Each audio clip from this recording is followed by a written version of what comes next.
सोचिए, क्या हजारों साल पुरानी ज्योतिष की गणनाएं आज के ग्लोबल इकोनॉमिक सिस्टम को हिला सकती हैं? आज हम 2026 की कुछ ऐसी ही घटनाओं को समझने की कोशिश करेंगे जहां ग्रहों की चाल और एक बड़े जियोपॉलिटिकल संकट को एक साथ जोड़कर देखा गया।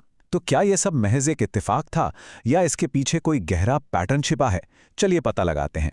तो सवाल यही उठता है, क्या ग्रहों की चाल से जंग का पता चल सकता है? ये एक ऐसा सवाल है जो हमेशा से ही दिलचस्प रहा है। आज हम यही देखेंगे कि ज्योतिष के अनुमान और असल दुनिया की घटनाएं कैसे एक दूसरे से टकराईं। अच्छा, इससे पहले कि हम आगे बढ़े, एक कॉन्सेप्ट समझना जरूरी है, मंडेन एस्ट्रोलॉजी। देखिए, ये वो ज्योतिष है जो किसी एक इंसान की नहीं, बल्कि पूरे देश, शहर या फिर दुनिया में होने वाली बड़ी घटनाओं की बात करती है। और सारी भविष्यवाणियां इसी पर बेस थी। तो चलिए कहानी के पहले हिस्से पर आते हैं, ज्योतिषीय कारण। मतलब सितारों ने ऐसा क्या इशारा किया था कि एक बड़े संकट की बात होने लगी। तो हुआ ये कि 2026 में कुछ बड़े प्लैनेटरी अलाइनमेंट्स हो रहे थे। मतलब ग्रह एक खास सीध में आ रहे थे। इसमें सबसे अहम थे दो कॉम्बिनेशन।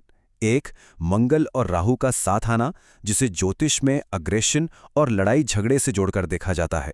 और दूसरा, शनि और नेपच्यून का साथ आना, जिसका पुराना कनेक्शन देशों की सरहदें बदलने या सत्ता में बड़े बदलाव से रहा है। तो कुल मिलाकर एक बहुत ही टेंशन वाला माहौल बन रहा था। और यहां बात और भी इंटरेस्टिंग हो जाती है जब हम शनि नेपच्यून के साइकिल को ईरान की हिस्ट्री से जोड़ते हैं। ये हर 36 साल में होता है। जरा देखिए, 1953 में जब ये हुआ, ईरान में तख्ता पलट हो गया। फिर 36 साल बाद 1989 में अयातुल्ला खुमैनी की मौत हुई। और फिर अगले 36 साल 2026 में अमेरिका, इजराइल के स्ट्राइक्स और अली खामेनी की मौत की घटनाएं हुईं। तो क्या ये सिर्फ इत्तेफाक है या फिर कोई गहरा पैटर्न छिपा है इसमें? बस इसी पैटर्न को देखकर एस्ट्रोलॉजिकल फोरकास्ट में फरवरी से अप्रैल 2026 के टाइम को एक प्रेशर कुकर विंडो का नाम दिया गया। मतलब एक ऐसा टाइम जब हालात इतने गर्म हो जाएंगे कि अमेरिका, इजराइल और ईरान के बीच सीधी टक्कर होनी लगभग तय थी। और यहीं से स्टेज सेट हो गया। तो अब भविष्यवाणी से हकीकत पर आते हैं। देखते हैं कि जब ये प्रेशर कुकर फटा तो असल में जमीन पर क्या हुआ। अब ये टाइमलाइन देखिए, ये पूरी कहानी बयां करती है। 20 फरवरी शनि नेपच्यून का अलाइनमेंट हुआ। ठीक 8 दिन बाद 28 फरवरी को ऑपरेशन एपिक फ्यूरी लॉन्च हो गया। अगले ही दिन 1 मार्च को ईरान ने हुर्मुज स्ट्रेट, दुनिया का एक बेहद ज़रूरी शिपिंग रूट, उसे बंद कर दिया। और फिर 13-14 मार्च को वो मंगल राहु वाला विस्फोटक कॉम्बिनेशन अपने पीक पर था। मतलब डेट्स और इवेंट्स एक के बाद एक, बिल्कुल वैसे ही जैसे बताया गया था। तो इसका सीधा और सबसे भयानक असर क्या हुआ? दुनिया की एनर्जी सप्लाई की जो लाइफलाइन थी वो मानो कट गई। ये कोई छोटा मोटा ब्लॉकेज नहीं था, ये ग्लोबल इकोनॉमी के दिल पर चोट थी। क्योंकि इसी रास्ते से दुनिया भर में तेल और गैस पहुंचता है। और बस यहीं से ये एक रीजनल लड़ाई नहीं रही, बल्कि एक ग्लोबल फाइनेंशियल क्राइसिस बन गई। चलिए अब देखते हैं कि इस टकराव ने दुनिया भर के बाजारों में कैसी तबाही मचाई। पहला और सबसे जबरदस्त झटका लगा तेल की कीमतों पर। जरा सोचिए, फरवरी 2026 में कच्चा तेल था करीब $69 प्रति बैरल, और कुछ ही हफ्तों में मार्च आते आते ये $120 के पार चला गया। ये एक ऐसा उछाल था जिसने दुनिया की हर इकोनॉमी को हिलाकर रख दिया। और इस आग के पीछे वजह थी ये एक नंबर, 20%। जी हां, दुनिया का करीब 20% तेल और एलएनजी ट्रेड इसी होर्मुज स्ट्रेट से होता है। तो जब ये एक रास्ता बंद हुआ तो मतलब था कि ग्लोबल एनर्जी सप्लाई का 5वां हिस्सा अचानक मार्केट से गायब हो गया। और फिर जो हुआ वो तो होना ही था।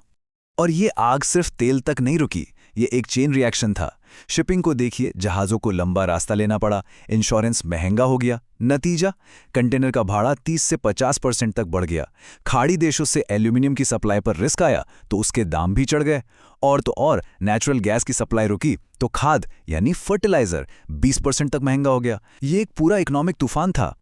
अब जरा इस पूरी कहानी को भारत के चश्मे से देखते हैं। अपनी एनर्जी जरूरतों की वजह से इंडिया इस संकट के बिल्कुल सेंटर में आ गया था। समझते हैं कि इसका हम पर क्या असर हुआ। ये चार्ट साफ साफ दिखाता है कि हम कितने डिपेंडेंट हैं। हमारा 41% कच्चा तेल, 55% एलएनजी और सबसे बड़ी बात 88% एलपीजी, यानी हमारे घरों की रसोई गैस इसी रास्ते से आती है। मतलब ये संकट सिर्फ इकोनॉमी के लिए नहीं, ये सीधे सीधे देश के हर घर के किचन तक पहुंचने वाला था। और इसी बीच रुपए पर भी जबरदस्त प्रेशर बना। मार्च 2026 में रुपया डॉलर के मुकाबले 92.43 के अपने सबसे निचले लेवल पर पहुंच गया। और जब रुपया कमजोर होता है तो बाहर से आने वाली हर चीज, पेट्रोल डीजल से लेकर खाने के तेल तक, सब कुछ और महंगा हो जाता है। तो इंडिया की इकोनॉमी के लिए ये एक डबल वैमी जैसा था, मतलब दोहरी मार। एक तो कच्चे तेल के दाम वैसे ही आसमान छू रहे थे, जिससे हमारा इंपोर्ट बिल बढ़ रहा था, और ऊपर से गिरता हुआ रुपया उसी तेल को हमारे लिए और भी महंगा बना रहा था। ये एक ऐसा सर्कल था जिससे निकलना बहुत ही मुश्किल था। और इस दोहरी मार का असर एक एक करके देश के हर बड़े सेक्टर पर दिखने लगा। एविएशन सेक्टर में जेट फ्यूल की कीमतों ने एयरलाइंस की कमर तोड़ दी। हमारा बासमती चावल जो खाड़ी देशों में जाता था, उसका एक्सपोर्ट रुक गया। पेंट और केमिकल इंडस्ट्री जो पेट्रोकेमिकल पर चलती है, वहां दाम बढ़ गए। यहां तक कि सूरत दुबई का जो फेमस डायमंड ट्रेड रूट है, वो भी टूट गया। लेकिन कहते ना, हर क्राइसिस में कहीं ना कहीं एक मौका भी छिपा होता है। इस उथल-पुथल के बीच पैसा और इन्वेस्टर्स का फोकस कुछ खास सेक्टर्स की तरफ मुड़ गया और कुछ नए सेफ हेवन्स तैयार हो गए। ये नंबर मार्केट की पूरी कहानी बता रहे हैं। एक तरफ देखिए मेन मार्केट यानी निफ्टी 50 करीब 8% नीचे था, और वहीं दूसरी तरफ निफ्टी इंडिया डिफेंस इंडेक्स वो करीब 3% ऊपर था। ये साफ साफ दिखा रहा था कि इन्वेस्टर कहाँ भाग रहे थे। अनिश्चितता के माहौल में सब डिफेंस और स्ट्रेटेजिक सेक्टर्स की तरफ जा रहे थे। खासकर HAL, BEL और पैरस डिफेंस जैसे डिफेंस स्टॉक्स में तो जबरदस्त तेजी देखने को मिली। ये एक सीधा सिग्नल था कि जब भी जियोपॉलिटिकल टेंशन बढ़ती है तो पैसा उन कंपनियों में जाता है जो देश की सुरक्षा के लिए जरूरी हैं। तो आखिर में हम एक बड़े सवाल पर आके रुकते हैं। जब हजारों साल पुराने ज्योतिष के पैटर्न और आज के मॉडर्न मार्केट एक साथ एक ही दिशा में चलते दिखें, तो ये हमें रिस्क, पैटर्न और इत्तेफाक के बारे में क्या सिखाता है? क्या ये सब बस एक बड़ा संयोग था, या फिर इनके बीच कोई ऐसा कनेक्शन है जिसे हम आज भी पूरी तरह समझ नहीं पाए हैं? ये एक ऐसा सवाल है जो सोचने पर मजबूर करता है।